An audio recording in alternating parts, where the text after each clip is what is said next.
Et salut à tous, aujourd'hui on est à la TubeCon, nouvel événement fraîchement arrivé à Toulouse. Avec vous, Yacine de Cult & Geek, et on va être avec l'équipe pour couvrir ce nouvel événement qui vient d'arriver dans notre belle ville rose. Aujourd'hui à la TubeCon, on peut trouver tout, mais vraiment tout, que ce soit le gaming, le high-tech, les nouvelles technologies, la réalité virtuelle, mais aussi les plus gros influenceurs de YouTube et TikTok. Vous aurez l'occasion aujourd'hui avec nous de découvrir de nouvelles technologies, de nouvelles inventions qui sont super sympas et très uniques à découvrir, ainsi que la possibilité d'avoir l'interview de certains influenceurs qui nous auront laissé bien évidemment approcher assez proche d'eux. On est aujourd'hui en plein milieu de la salle principale où se trouvent les activités les plus intéressantes avec la science, l'histoire, YouTube, tout ce qui est fake news, tout ce qui est information, la réalité virtuelle qu'on peut trouver ici avec par exemple un bobsleigh déjà à l'entrée, sur ma droite, sur ma gauche plutôt, et autour de moi vraiment des activités incroyables qu'on va vous faire découvrir tout au long de la journée.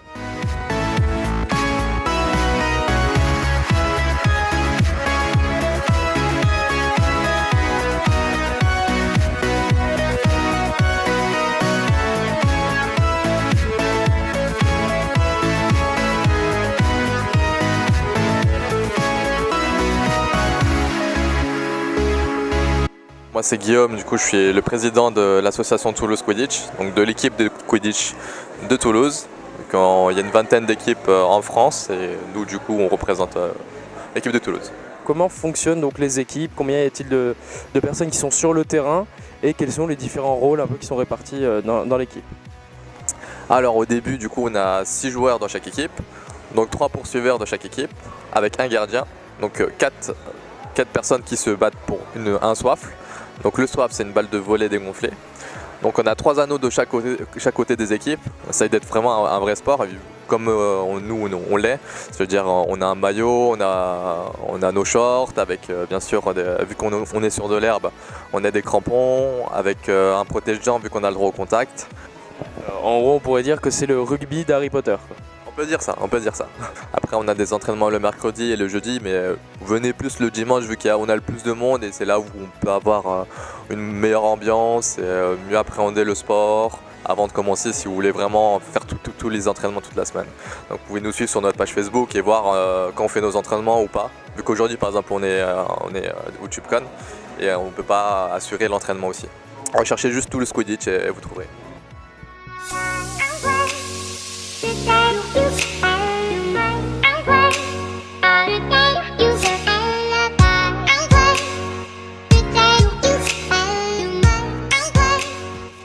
Moi c'est Christophe Serre. J'ai fondé Tech Corner qui est une société, un comparateur de prix sur les nouvelles technologies et on lance en fait le mois prochain des box mensuelles sur les produits high-tech et à l'occasion du TubeCon on en fait gagner une d'une valeur de 200 € pour celui qui réalisera le meilleur score sur un jeu de réalité virtuelle. Il y en a peu sur les produits high-tech, beaucoup sur le monde geek, donc voilà, on souhaite proposer ce nouveau format et on espère que ça plaira à beaucoup de monde. Alors nous en fait on a été un e-commerce pendant 2 ans avant de se lancer sur ce monde des box mensuelles. Donc on travaille avec des marques comme JBL, Microsoft, Dell, vraiment toutes les marques high-tech mais aussi des startups comme Things qui est juste derrière nous.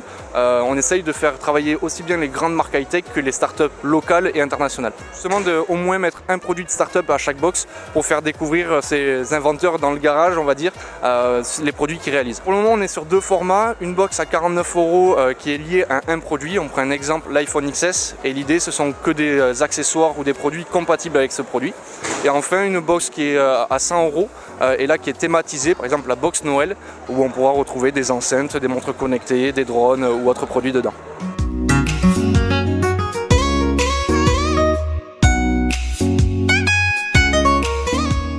Nous on fait des kits pour apprendre la programmation, ça s'adresse surtout à des enfants et des ados.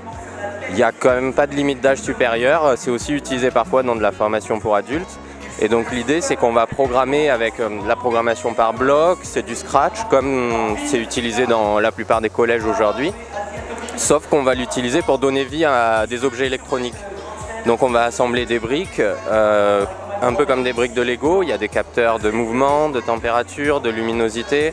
On peut afficher des choses sur un écran LCD, allumer des LED, commander une prise électrique à distance. Et l'objectif, c'est de contrôler tout ça par la programmation. Donc de devenir créateur d'un objet et de petit à petit l'améliorer, le customiser et faire un truc dont on a besoin ou qui nous fait marrer. Alors là, par exemple, j'ai fait un petit programme de démo qui s'appuie justement sur... c'est un peu sur la thématique d'un éclairage automatique. On est sur un usage un peu domotique. Et l'idée, c'est qu'il y a un capteur. Et s'il y a beaucoup de lumière, ça éteint la lumière qui est à côté. Et si au contraire, on est un peu dans l'obscurité, ça la laisse allumer.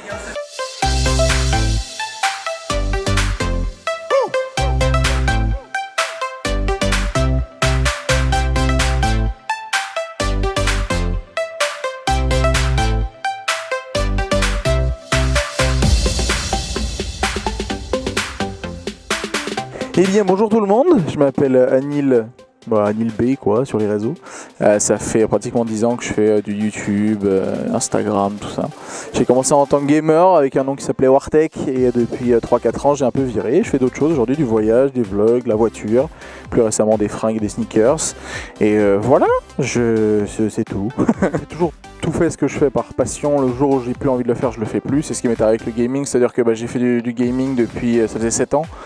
J'ai fait 700 vidéos sur Call of Duty et je me suis dit bon, il y a peut-être un moment j'ai envie de faire autre chose. Et je vieillis mine de rien, je fais 30 ans l'année prochaine, donc effectivement je suis dans ce truc où moi je me suis dit voilà, j'ai envie de voir un peu le monde extérieur. J'ai passé pas mal de temps dans ma chambre à jouer et voilà, j'ai fait ça par passion. Le fait de me renouveler, c'était un challenge réel de passer du jeu vidéo à l'opposé, c'est-à-dire de voyager. Et mais voilà, moi ça me fait kiffer aujourd'hui et je suis reparti sur le principe que ma chaîne YouTube c'est pour me faire kiffer, pas juste pour faire des contenus hyper travaillés sur du voyage, du machin. Donc maintenant je suis reparti sur cette base là, mais voilà, c'était juste un choix par passion tout simplement. Moi j'aime toujours faire les événements de rencontres. Là cette année j'ai eu pas mal de l'occasion de rencontrer mes abonnés à l'occasion d'une sortie de mon livre que j'ai fait du coup. Et j'étais dans plusieurs villes, notamment Toulouse. C'est la 3e fois que je viens à Toulouse cette année. J'avais fait l'ISG en début d'année.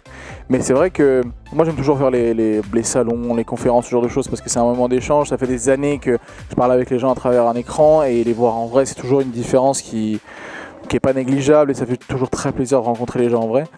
Et voilà, après la TubeCon c'est un super événement, le salon est topissime, vraiment dans le sens il y a énormément de choses à faire, on s'ennuie pas, c'est bien fait, c'est carré.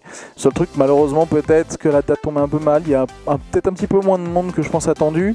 Et voilà, même si la ville de Toulouse est une ville fantastique, je pense que c'était peut-être pas la plus accessible. Moi qui viens de Montpellier, j'ai dû faire 3 heures de train alors que c'est pas très loin.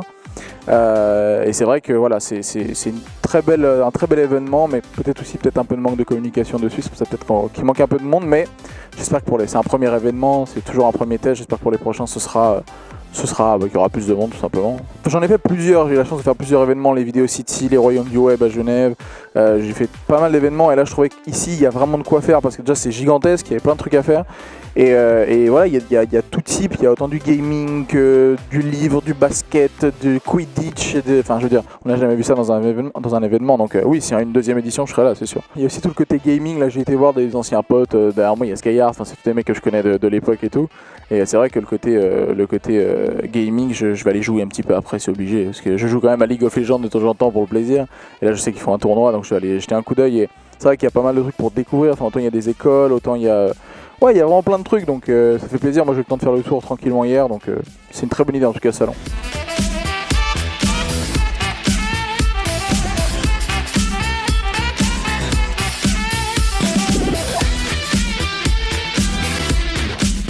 Voilà, on a un studio de jeux vidéo qui s'appelle Game Fusion, petite équipe, un développeur, un DA, un animateur 3D et designer sonore. Et puis voilà, on développe notre premier jeu qui est un jeu géolocalisé qui s'appelle Parasite. Donc Survival Horror mais géolocalisé sur mobile. Et voilà pour la présentation. Tout à fait. Et voilà, la journée se termine, on a passé un moment incroyable à cette TubeCon, la première édition de l'événement. On espère le revoir bientôt à Toulouse, bien évidemment l'année prochaine si tout va bien.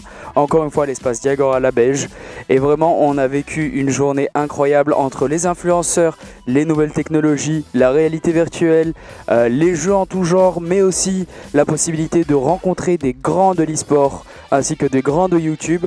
Ça nous a permis vraiment de passer une journée magique et on espère tout le bien à cette convention en espérant que l'année prochaine ça sera encore plus grand, encore plus beau et encore plus magique. C'était Cult & Geek et on vous dit à la prochaine.